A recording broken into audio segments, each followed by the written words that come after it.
తెలంగాణ అసెంబ్లీలో కేటీఆర్ కామెంట్స్ పై రచ్చ నడిచింది. కాంట్రాక్టర్ల నుంచి 30% కమిషన్లు తీసుకుంటున్నారని కేటీఆర్ ఆరోపించారు. కేటీఆర్ వ్యాఖ్యలపై తీవ్ర స్థాయిలో ఫైర్ అయ్యారు ఉప ముఖ్యమంత్రి భట్టి విక్రమార్క.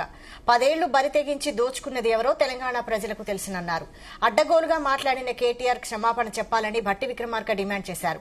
కేటీఆర్ క్షమాపణ కోరుతూ కాంగ్రెస్ సభ్యులు నినాదాలు చేయడంతో సభలో గందరగోళం తలెత్తింది.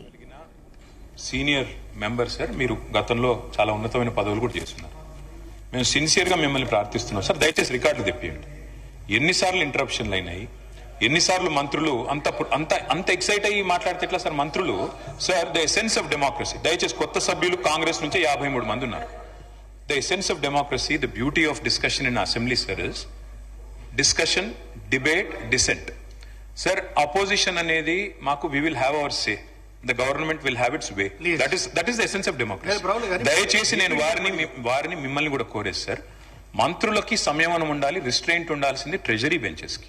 అపోజిషన్ సహజంగానే మేము ప్రభుత్వం చేయని పనులు, ఇస్తానని చెప్పిన మాటలు, హామీలు మేము దయచేసి ప్రకాష్ స్పీకర్ గారికి ఒకటే రిక్వెస్ట్, మంత్రులకి మీరు దయచేసి చెప్పండి. ఇప్పుడు మేము కూడా ప్రొవోక్ చేయాలనుకుంటే మేము కూడా మాట్లాడచ్చు సార్. మేము కూడా చెప్పొచ్చు 30% కమిషన్ అని వాళ్ళ ఎమ్మెల్యేలు అంటున్నారు, 20% కమిషన్ అని సెక్రటేరియట్ లో ధర్నా అవుతున్నాయి.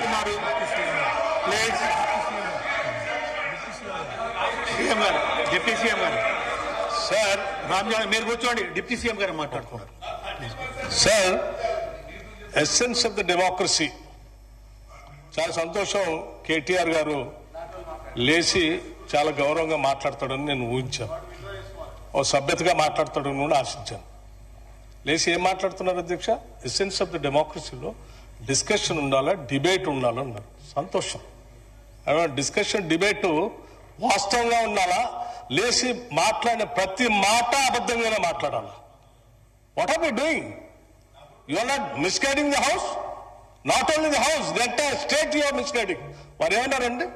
అభయహస్తం పేరు మీద అడ్డగోలుగా అడ్వర్టైజ్మెంట్స్ ఇచ్చామని చెప్తా ఉన్నారు.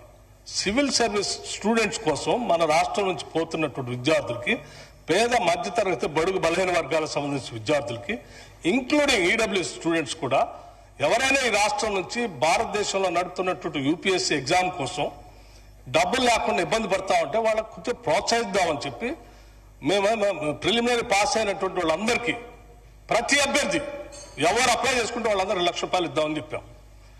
మెయిన్స్ కంప్లీట్ చేసి ఇంటర్వ్యూకి పోతా ఉంటే ఢిల్లీకి పోయి ఆడ ఉండటానికి, కోచింగ్ తీసుకోవడానికి ఎంతో కొంత సాయం చేస్తే కొద్ది ఎక్కువ మంది ఇంటర్వ్యూలో సెలెక్ట్ అయ్యి మన రాష్ట్ర విద్యార్థులు వస్తే రాష్ట్రానికి గౌరవం, కొంత మర్యాద, కొంత భవిష్యత్తులో వాళ్ళు ఎక్కడున్నా కానీ రాష్ట్ర ప్రయోజనాల కోసం ఉపయోగపడతారని వాళ్ళకు ₹1,00,000 ఇద్దామని చెప్పాం. ఇది మంచి పథకం కదా అధ్యక్ష?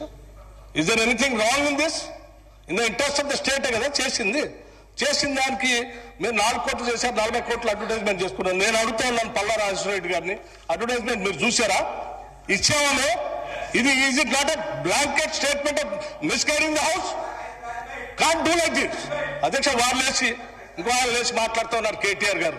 ఏమండి 30% పర్సెంటేజ్ తీసుకున్నారు, కమిషన్ తీసుకున్నారు అన్నమాట. ఎవరండి 40,000 కోట్ల రూపాయలు పనులు చేపించి బిల్లులు ఇవ్వకుండా రాష్ట్రం మీద 1,00,000 కోట్ల పైబడి అప్పులు చేసి మీరు పోతే వాళ్ళందరూ బిల్లులు రాక నానా బాధపడుతూ రాష్ట్రం కోసం అటు తిరిగి ఇటు తిరిగి సెకండరీ చుట్టూ తిరిగి నానా బాధపడుతున్నారు.